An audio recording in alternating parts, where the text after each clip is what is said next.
Good morning everyone, কেমন আছে সবাই? আশা করি সবাই খুব ভালো আছে। আমি কিন্তু মোটামুটি ভালো আছি, খুব একটা ভালো নেই, কারণ শরীরটা কিন্তু খুব একটা ভালো যাচ্ছে না। দুদিন ভালো থাকছে, আবার দুদিন পরে কিন্তু শরীরটা খারাপ হচ্ছে। কেন এরকম হচ্ছে জানি না। যাই হোক, দেখো আমি কিন্তু ঘুম থেকে উঠে পড়েছি, আর উঠেই দেখো কাজে লেগে পড়েছে। আর এই যে ছোট ছোট কৌটোগুলো দেখতে পাচ্ছ না, এগুলো কিন্তু 2-3 দিন হয়ে গেছে আমি পরিষ্কার করে রেখে দিয়েছিলাম। গুছাবো করে কিন্তু গুছানোই হয়নি, শরীর খারাপ ছিল তার জন্য কিন্তু গুছাতে পারিনি। তো আজকে ঘুম থেকে উঠেই কিন্তু এগুলো গুছাতে লেগে গেছে। আর আগের দিনকে আমি আর তোমার দাদাভাই বাজারে গিয়েছিলাম, আর সেই মশলাপাতিগুলোই কিন্তু আমি গুছিয়ে রাখছিলাম। আর আজকে কিন্তু তোমাদের দাদাভাই ডিউটি জানি, তার জন্যই দেখো এখনও কিন্তু আমার বিছানাটা গুছানো হয়নি। তার জন্যই ভাবলাম যে আগে তাহলে আমি ঘরটা ঝাড়ু দিয়ে নিই। তার জন্যই দেখো ভালো করে পরিষ্কার করে কিন্তু ঘরটা আমি ঝাড়ু দিয়ে নিচ্ছি। আর দেখবে শরীরটা না ভালো লাগলে দেখবে কোনো কাজও করতে ইচ্ছা করে না, কোনো কিছুই ভালো লাগে না।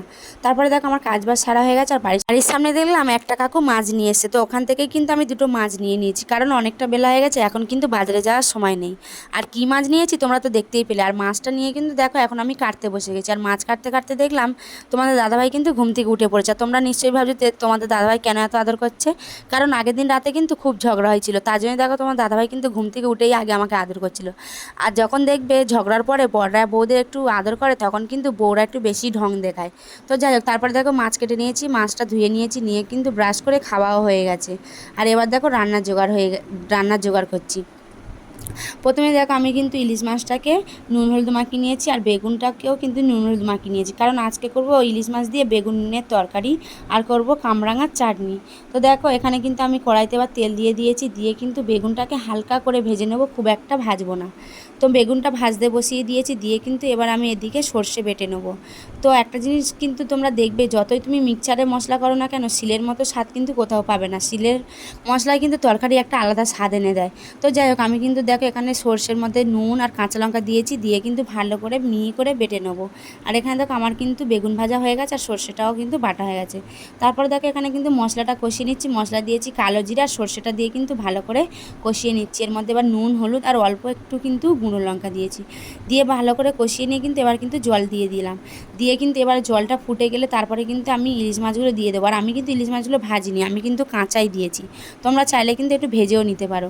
তো তারপরে ফুটে যাওয়ার পরে কিন্তু বেগুনগুলো দিয়ে দিয়েছি। তোমরা ইলিশ মাছ খেতে কে কে ভালোবাসো অবশ্যই কিন্তু আমাকে কমেন্ট করে জানিও। আমি কিন্তু ইলিশ মাছ খেতে খুব ভালোবাসি, আর তোমাদের দাদাভাই কিন্তু একদমই ভালোবাসে না, কারণ ওর যে সরু সরু কাঁটা আছে, তার জন্য কিন্তু তোমার দাদাভাই খেতে চায় না। তো দেখো এখানে কিন্তু তরকারি হয়ে গেছে, এবারে কিন্তু আমি তরকারিটা নামিয়ে দেবো। আর নামানোর আগে কিন্তু আমি একটু কাঁচা সর্ষে তেল দিয়েই নামিয়েছি। তারপরে দেখো কামরাঙার চাটনিটা বসিয়ে দিয়েছি। আর আমি কিন্তু কামরাঙার চাটনিটা কিন্তু 5 ফোড়ন দিয়ে করেছি।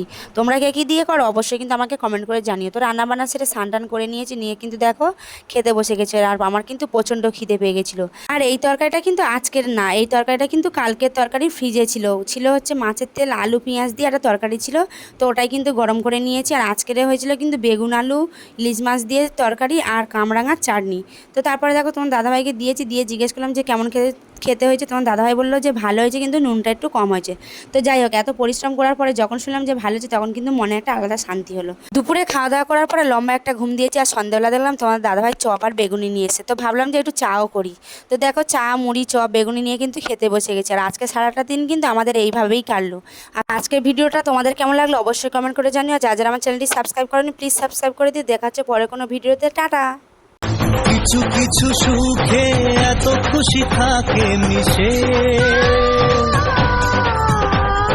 ধরা দেয় অচেনা কাছে সে ভালোবেসে।